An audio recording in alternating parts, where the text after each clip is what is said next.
Habis vaksinisasi nak pilihan raya ke, nak tukar kerajaan ke, nak ubah dasar ke, nak tanam pokok, potong pokok. Adakah Malaysia sahaja yang mengalami outbreak yang cukup teruk sampai ke tahap 20,000 kes sehari? Adakah Malaysia sahaja yang mengalami begini? Sebab kalau ikut pembacaan saya, kita Malaysia ni hampir digelar sebagai negara paling gagal mengurus COVID. Pandangan Tuan Haji?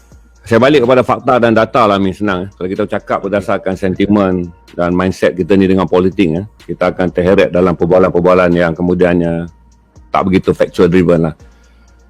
Pada setahun yang pertama, 12 bulan, dia ambil kira daripada kes pertama yang dilaporkan di China pada Disember. Tapi saya counting mengikut counting yang dikeluarkan oleh Global Coronavirus Update.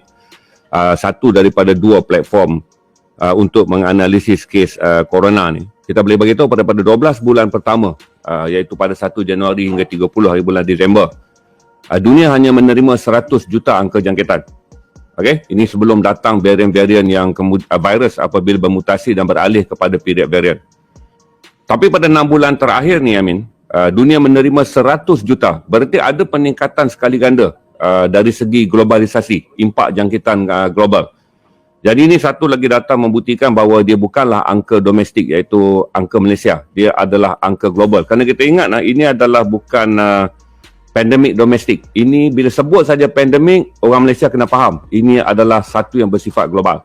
Maka itu saya buka saudara untuk melihat juga bagaimana rantaian global penyakit ini berkembang. Untuk pengetahuan Amin, kalau kita kata Malaysia saja, saya boleh beritahu dekat Amin hari ini, rakyat Jepun pun patut keluar protes je. Kerana Jepun menjadi tuan rumah bagi sukan Olimpik ketika wabak sangat tinggi. Saudara sedang melihat kutipan pingat dan saudara sedang menanti atlet Malaysia yang pertama siapakah akan dapat emas. Tapi rakyat Jepun hari ini melihat angka jangkitan adalah 15,000 lebih kes. Tetapi rakyat Jepun tetap fokus untuk memastikan Olimpik berjalan. Walaupun sepatutnya kumpulan-kumpulan kiri yang sekarang ni boleh mengambil kesempatan untuk menjadikan Olimpik ni memalukan Jepun, menjadikan Olimpik ini alat untuk melemahkan kerajaan Jepun sedia ada.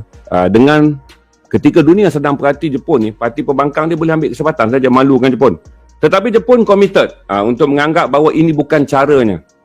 Parti pembangkang bermain isu dengan mengubah pandangan dunia untuk melihat Olimpik Jepun yang dilanda ketika COVID ni ditukar menjadi perhatian, kata Jepun mempunyai kerajaan yang lemah menganjurkan Olimpik, tetapi rakyatnya sendiri sedang menghadapi 15,000 lebih kes angka COVID-19.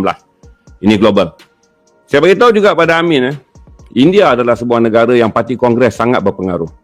Kalaulah India sekarang telah di bawah pimpinan BJP Narendra Modi ni mengalami angka jangkitan 32 juta, total tidak ada satu pun angka yang disumbangkan oleh Kongres. Semua angka yang berada di India disumbangkan oleh ketika pimpinan parti BJP.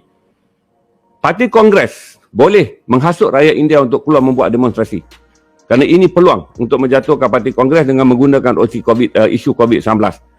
Tapi tingginya, ini kata tingginya prinsip parti Kongres untuk tidak menjadikan COVID-19 sebagai alat untuk melemahkan BJP. Kalau ada satu lagi negeri di India juga mengadakan pilihan raya, tetapi semua orang memastikan bahawa isu yang paling penting adalah selamat keluar berpilihan raya tanpa menjadikan isu COVID sebagai isu yang lebih memburukkan lagi keadaan. Pakistan, sebuah lagi negara yang lambat jumpa isu Amin, pilihan raya menggunakan common law sama seperti Malaysia. Sekiranya hari ini kerajaan Imran Khan nak diturunkan, parti-parti pembangkang di India, di Pakistan yang juga terkena dengan konflik lapar dan gila kuasa akan menggunakan COVID-19 untuk menyerang Imran Khan. Tapi ini tidak dilakukan. Kerana bagi negara-negara yang mempunyai pattern yang begini, Amin, mereka memilih dengan mengatakan bahawa tidak semua pertukaran akan menghasilkan keadaan yang lebih baik. Kerana mereka melihat ini bukanlah masalah pandemik parti. Ini bukanlah masalah pandemik Prime Minister. Sebab tu kita tengok di Itali, dibentuk koalisi di mana tidak ada parti yang menang majoriti di Itali. Bila tak ada parti yang menang majoriti di Itali, waktu yang sama Itali tak boleh buat pilihan raya. Kerana mereka antara negara 10 terburuk di dunia ketika konflik politik mereka berlangsung pada April sampailah ke Oktober. Malah sampai sekarang. Parti-parti coalition, ni saya bagi contoh. Parti-parti ni membentuk satu coalition telah melantik seorang daripada komponen politik untuk memimpin Itali, iaitu seorang ahli ekonomi. Maka ahli-ahli politik yang tak dapat bentuk kerajaan coalition berpuas hati dengan mengatakan seorang ahli ekonomi perlu memimpin ketika Itali tak boleh menganjurkan pilihan raya kerana mereka berada dalam keadaan COVID-19. Contoh saya bagi. Jadi ini bagi gambaran, Amin. Banyak negara di dunia mengalami konflik dan banyak pemimpin-pemimpin di dunia telah memilih untuk berjiwa besar untuk tidak menggunakan isu COVID-19 sebagai alat untuk menjatuhkan mana-mana kerajaan. Kerana tanggungjawab jiwa besar. Sebab tu saya bagi tahu, kalau nak kata gagal lah hari ni, Malaysia ada, saya bagi detail hari ni, senang lah tuan-tuan boleh Google fakta saya ni. Amerika. Senat tak panggil pun untuk melancarkan apa-apa bantahan kepada Joe Biden. Untuk pengetahuan, Amerika akan melalui pusingan kedua yang dahsyat pada minggu ini. Di mana Amerika dengan kadar pemvaksinan yang boleh juga kalau orang nak guna salahkan kerajaan. Sebuah negara maju, negara yang mengeluarkan vaksin yang terbanyak di dunia, kerana mereka adalah negara pengasas bersama Pfizer dengan Jerman. Mereka ada Moderna, belakang dia bunyi AS lagi, dan mereka ada Johnson & Johnson atau dikenali sebagai Janssen. Amerika dengan 333 juta penduduk, Amin, hanya 166 juta sahaja yang disuntik, dan Amerika telah mencapai peningkatan angka 48% angka jangkitan bagi minggu terakhir bulan Julai bawa ke Ogos. Untuk pengetahuan anda, Amerika sekarang 94,000 kes sehari secara purata selama 7 hari yang terakhir. Allah.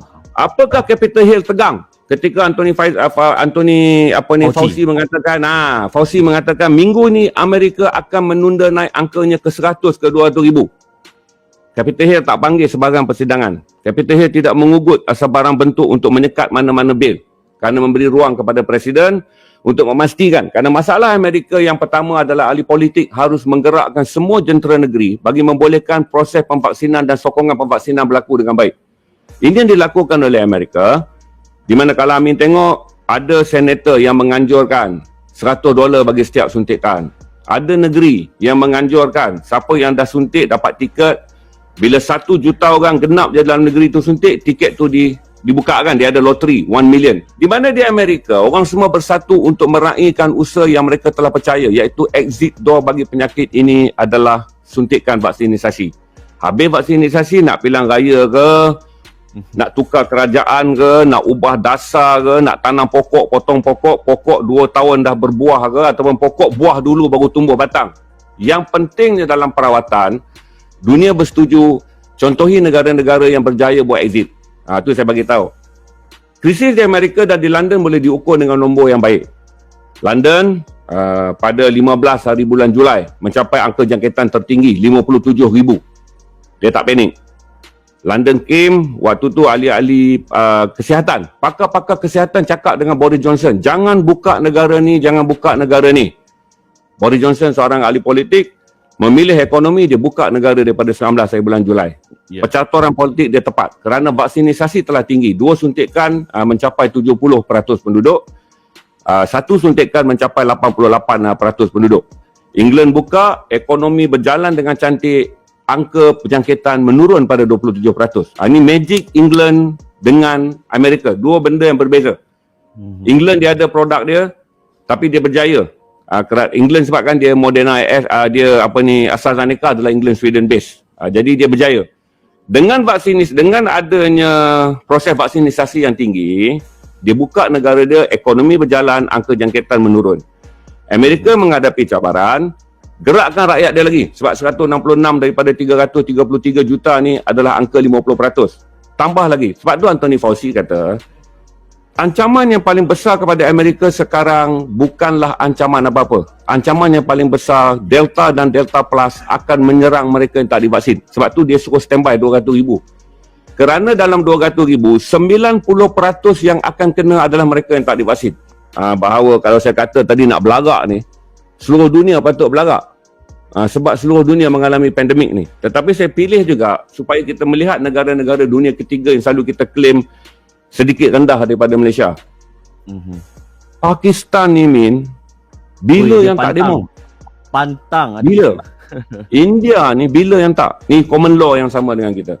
Kita tengok pula apa yang berlaku di Indonesia. Jokowi buat kerja senang, walaupun angka meningkat, tak nampak lagi result dia. Tapi belum lagi ada hashtag Pak Jokowi gagal. Walaupun Indonesia dijangka akan menundang kembali angka dia ke 58,000. Sebab hari ini 38,000. Jadi Indonesia orang committed kerana pemimpin Indonesia sedar 270 juta nyawa tak boleh diperjudikan. Geografi harus diberi ruang.